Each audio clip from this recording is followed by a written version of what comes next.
Magandang araw sa aking mga taga-subaybay sa YouTube channel. Ngayon ay ang aking papalabas ay tungkol sa sapatos. Ang sapatos na kung tawagin ay sapatos ni Satanas.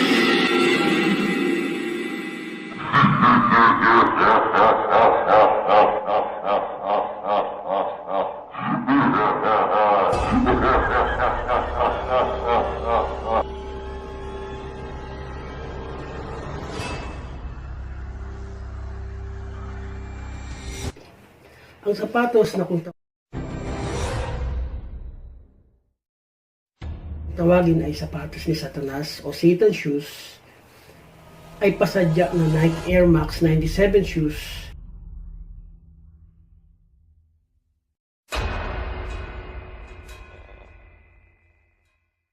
na nalikha sa pakikipagtulungan ng musikerong rapper na si Lil Nas X at ng kumpanya na MSCHF o Masyaf na isang art collective or dalubhasa sa sining. Ang disenyo ng sapatos ay naging controversial dahil sa ito ay may simbolo ni Satanas. Ang original na presyo ng Air Max 97 ay $160.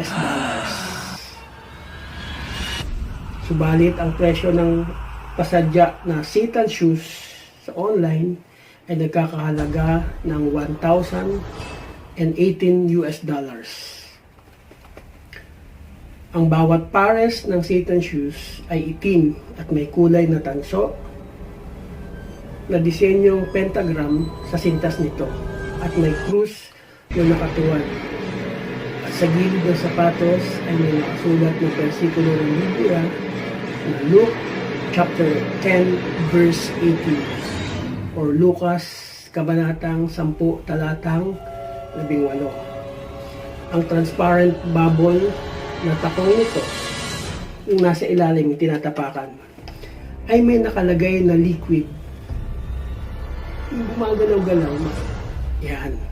Parang tunay na dugo na binubuo ng 60 cc or 60 cubic centiliters na pulang tinta na hinaluan ng isang patak ng tunay na dugo ng 6 na empleyado ng MSCHF o Masyaf. Ang kahon ng sapatos ay may disenyo ng painting ng isang Dutch painter na si Jan van Eyck na may titulo na The Last Judgment o ang huling paghuhukom na pininta niya noong 1426. Ang kumpanya ng Nike ay inihabla ang MSCHF o Masyaf sa paglabag sa imahe ng produkto ng Nike. Sinabi ng kumpanyang Nike sa korte na ang paggawa ng Satan shoes ay walang kapahintulutan sa management ng Nike. Ayon sa Nike, hindi ito disenyo ng produkto ng Nike at hindi namin ito ini-endorso. In other words, wala kami pakialam dyan. Meron. Kung sino man ang magsasaoli ng nabiling sapatos, sabi ng Nike, ay ibabalik ang bayad ayon sa kumpanyang Nike. Eh, tanong, may magsusoli pa kaya? Kalukuhan! Diba?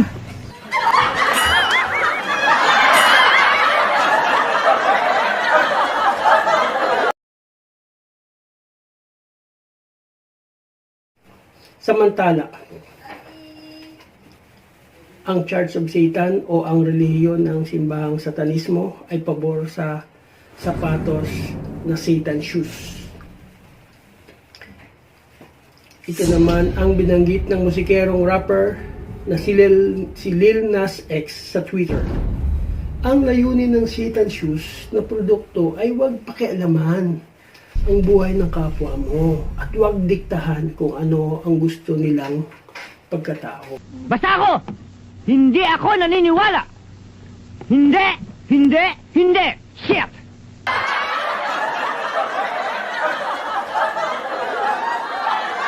Yung pala ang pinapahiwatig ng sapatos na yon.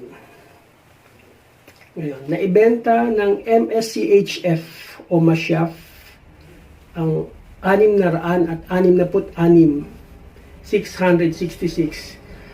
Parang mark of the beast na yan, 666. Na pares. 666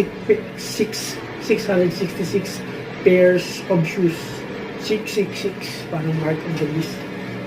Sa online, sa loob lamang ng 1 minuto. Nilolokong ba ako? Pilosopo ka, no? Sipahin kita!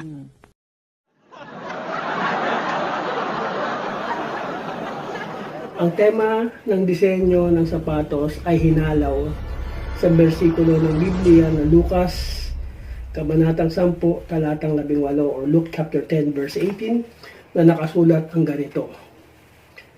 Babasahin ko. At sinabi niya sa kanila, nakita ko si Satanas na nahulog na parang kidlat mula sa kalangitan. Yan. Siya nga pala, may panlaban na sa Satan shoes. Actually, nauna yung panlaban. Ito yun. Para na rin sa ating kaalaman, meron ding pasadyang sapatos na tinatawag na Jesus shoes o sapatos ni Jesus. Ayan. Jesus, siyempre. Jesus, dun tayo. Versus Satan shoes. Tinatawag na Jesus shoes or sapatos ni Jesus na nilikha noong October 2018 na nabenta rin agad online sa loob lang ng 1 minuto. Same na same. In 1 minute, sold out. Sa halagang $1,425 na ginawa din ng Masyaf o MSCHF, same company, at binase rin sa modelo na Nike Air Max 97. Ano masasabi nyo? Susuot nyo ba yung Satan shoes o Jesus shoes? Ikaw ba susuot mo yung Satan shoes kahit bayaran ka ng 1,000 pesos? Susuot mo 3 araw pantrabaho, Satan shoes. Ewan kung kakayanin mo yun. Pero okay, kung ano man ang masasabi nyo, kung ano yung susuot nyo, yung itim na Satan shoes o yung puting Jesus shoes, ano pipiliin mo?